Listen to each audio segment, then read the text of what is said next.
सभी को नमस्कार। मेरे पास जो विंडोज हैंडहेल्ड मॉडल है वह ओक AEX है। पिछली बार मैंने उनकी मशीन की समीक्षा 2 साल से भी पहले की थी और इसने मुझ पर गहरी छाप छोड़ी थी। इस अत्यधिक प्रतिस्पर्धी और अपेक्षाकृत विशिष्ट बाजार में जीवित रहना और नई मशीनें लॉन्च करना आसान नहीं है। यह थोड़ा दूर की बात है, लेकिन आइए ओक AEX के समग्र अनुभव पर एक नजर डालें। आइए पहले दिखावे पर नजर डालें। यह 8 इंच की विन हैंडहेल्ड मशीन है। कुल मिलाकर पहली छाप एक मोटी और कम महत्वपूर्ण शैली की है। इसमें कोई सजावटी तत्व नहीं है जो सीटी की तरह बजते हों। बाहरी आवरण जोड़ा जाना चाहिए था। वोल्टेज जैसी कोटिंग प्रक्रिया छूने पर यह अपेक्षाकृत नाजुक लगता है, लेकिन नुकसान यह है कि धारा के विपरीत जाना आसान है। वास्तव में एक दिन तक इसका उपयोग करने के बाद यह ऐसा दिखता था। मुझे लगता है कि यह अभी भी स्वीकार्य है और यह मुख्य रूप से धड़ के पीछे है। जब आप इसे स्वयं उपयोग करते हैं तो आप इसे नहीं देख सकते। एहसास के लिहाज से ओक AEX हैंडहेल्ड कंसोल का वजन लगभग 750 ग्राम है। कुछ कहना है। जब आप इसे अपने हाथ में पकड़ते हैं तब भी इसका कुछ वजन रहता है। हालांकि इसके दोनों तरफ हैंडल ग्रिप क्षेत्र अपेक्षाकृत बड़े हैं। प्लस एर्गोनोमिक डिजाइन, गले लगा सकते हैं और आपके हाथ की हथेली में बहुत अच्छे से फिट हो सकते हैं। और धड़ के पीछे एक धातु समर्थन फ्रेम है। एक ही समय में दोनों हाथों से पकड़ा जा सकता है। हैंडहेल्ड डिवाइस को डेस्कटॉप पर रखें और इसका उपयोग करें। इस तरह यह बहुत आसान हो जाएगा। हैंड स्क्रीन के दोनों तरफ 2 स्ट्रिप RGB एम्बिएंट लाइटें हैं। समायोजन के माध्यम से विभिन्न रंग और प्रकाश प्रभाव प्रदर्शित किए जा सकते हैं। लेकिन गेम खेलते समय बस समय आ गया है कि मेरे हाथ से फिर से ब्लॉक कर दिया जाए। तो क्या इसे अन्य स्थानों पर डिजाइन करना बेहतर होगा? ओक AEX 8 इंच की LCD स्क्रीन से सुसज्जित है। रिजोल्यूशन 1920x1200 है। 120 हर्ट्ज रिफ्रेश रेट को सपोर्ट करता है और VR वेरिएबल रिफ्रेश रेट तकनीक के माध्यम से 48 से 120 हर्ट्ज का गतिशील मिलान प्राप्त करने में सक्षम। इसके अलावा यह एक देशी क्षैतिज स्क्रीन है। 10 पॉइंट टच का समर्थन करें। 3A गेम जैसे बिग कजिन खेलना। खेल में प्रवेश करते समय अंततः जटिल स्क्रीन सेटिंग्स करने की कोई आवश्यकता नहीं है। सीधे पूर्ण स्क्रीन में प्रदर्शित किया जा सकता है। मैंने स्टार स्क्रीन के साथ इसका परीक्षण किया। स्क्रीन की अधिकतम चमक मापी गई, लगभग 500 निट्स। रंग सरगम प्रदर्शन sRGB रंग सरगम कवरेज 100% के करीब है। TCP 3 रंग सरगम लगभग 73.5% कवर करता है। सुधार से पहले और बाद में प्रदर्शन प्रभाव की तुलना करें। अंतर अभी भी स्पष्ट है। हैंडल बटनों पर एक नजर डालें। क्रॉस कुंजियां और XYB कुंजियां प्रवाहकीय गोंद का उपयोग करती हैं। मैं व्यक्तिगत रूप से सोचता हूं कि कोमलता और कठोरता मध्यम है। रिबाउंड ताकत काफी अच्छी है। बात करने के लिए महत्वपूर्ण बात 2 जॉयस्टिक हैं। संधारित्र समाधान का उपयोग किया जाता है। पिछले हॉल रॉकर्स की तुलना में रिटर्न की उच्च दर हो 900 हर्ट्ज तक पहुंच सकता है। वास्तविक परीक्षण अभी भी बहुत लचीला है। खिलाड़ी केंद्र में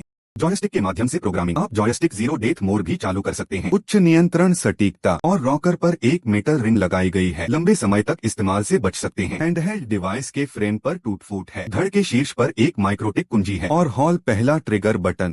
मशीन के हार्डवेयर कॉन्फ़िगरेशन पर एक नजर डालें। मेरा ओक AEX हैंडहेल्ड कंसोल सुसज्जित है। AMD Ryzen AI 9HX 370 processor. जेम्बो वास्तुकला। मूल आवृत्ति 2 GHz, अधिकतम तीव्र आवृत्ति 5.1 GHz। असली card AMD Radeon 890M core display का उपयोग करता है। 16 CU। प्रदर्शन आवृत्ति 2900 megahertz. Memory micron 32 GB memory stick का उपयोग करती है। आवृत्ति 7500 मेगाहर्ट्ज। हार्ड ड्राइव एक PCIe 4.0 सॉलिड स्टेट ड्राइव है। वास्तविक परीक्षण पढ़ने की गति 7061 मेगाहर्ट्ज। लेखन गति 6039 मेगाहर्ट्ज। चलो बैटरी के बारे में बात करते हैं। ओक AEX इस बार 72.7 वॉट घंटे की बड़ी बैटरी से लैस है। यह समान आकार के विंडोज हैंडहेल्ड कंसोल के बीच बड़ी क्षमता वाला होना चाहिए। अंक अर्जित करने के लिए एंटरटेनमेंट मास्टर का उपयोग करें। ओक AEX का व्यापक स्कोर 1.42 मिलियन है। इनमें CPU स्कोर 770,000 है। ग्राफिक्स कार्ड 160,000 के करीब है। 3 D-Mark के साथ स्कोर टेस्ट चलाएं। सबसे पहले जब प्रोसेसर तीव्र आवृत्ति चालू होती है। टाइम स्पाई स्कोर 3671 अंक है। ग्राफिक्स कार्ड ने 3312 अंक बनाए। CPU स्कोर 9526 अंक है। यदि आप प्रोसेसर शार्प फ्रीक्वेंसी को बंद कर देते हैं, टाइम स्पाई का स्कोर 3818 है। इनमें ग्राफिक्स कार्ड 3507 अंक तक पहुंच गया। CPU 7675 अंक है। आइए वास्तव में नीचे दिए गए गेम का परीक्षण करें। सबसे पहले कम आवृत्ति वाली लाइन 51200p रिजोल्यूशन। निम्न गुणवत्ता 30W से कम TDP बिजली की खपत। तस्वीर का फ्रेम रेट लगभग 115 FPS के आसपास है। मशीन की बैटरी लाइफ लगभग 1.6 घंटे है। यदि TDP 15W तक कम हो जाती है, फ्रेम दर लगभग 80 FPS है। हैंडहेल्ड डिवाइस की बैटरी लाइफ को 2.6 घंटे तक बढ़ाया जा सकता है। फिर भी बहुत अच्छा।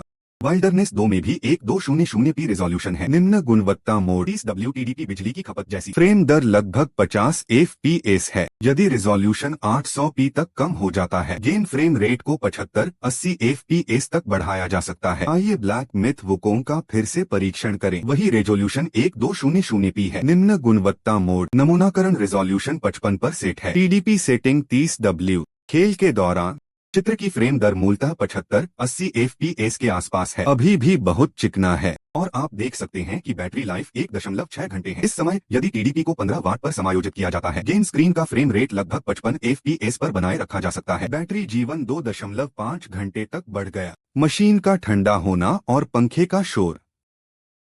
लंबे समय तक गेम खेलने के बाद केवल सामने का तापमान मापा जाता है। अधिकतम तापमान 51 डिग्री है। स्क्रीन के दाईं ओर पीठ पर अधिकतम तापमान लगभग 48 डिग्री है। मशीन के पीछे दाहिनी ओर भी शीर्ष वायु आउटलेट पर तापमान 67 डिग्री है। ताप अपव्यय दक्षता काफी अधिक है। फिर दोनों तरफ के हैंडल का तापमान मापें। यह लगभग 27 से 28 डिग्री है। ऊंचा नहीं, ग्रिप फील को प्रभावित नहीं करेगा। इसके अलावा जब कूलिंग फैन पूरे कंपाउंड पर चल रहा हो, मापा गया शोर लगभग 44 डेसिबल है। प्रदर्शन ठीक है। आइए ओक के प्लेयर सेंटर फंक्शन के बारे में बात करें। उपयोगकर्ता हैंडहेल्ड डिवाइस के कुछ मापदंडों को तुरंत संशोधित कर सकते हैं। उदाहरण के लिए CPU बिजली की खपत को समायोजित करें, 4 और 30 वॉट के बीच सेट करें। फैन मोड भी है। कंपन सेटिंग्स, स्क्रीन रेजोल्यूशन स्विच, प्रदर्शन सेटिंग्स आदि। इसे संशोधित करना आसान है। यह उल्लेखनीय है कि यह बैटरी सुरक्षा कार्य करता है। सेटिंग्स के माध्यम से ऑनलाइन चार्ज करें और बाईपास बिजली आपूर्ति मोड पर स्विच करें। बैटरी जीवन को कुछ हद तक बढ़ा सकता है।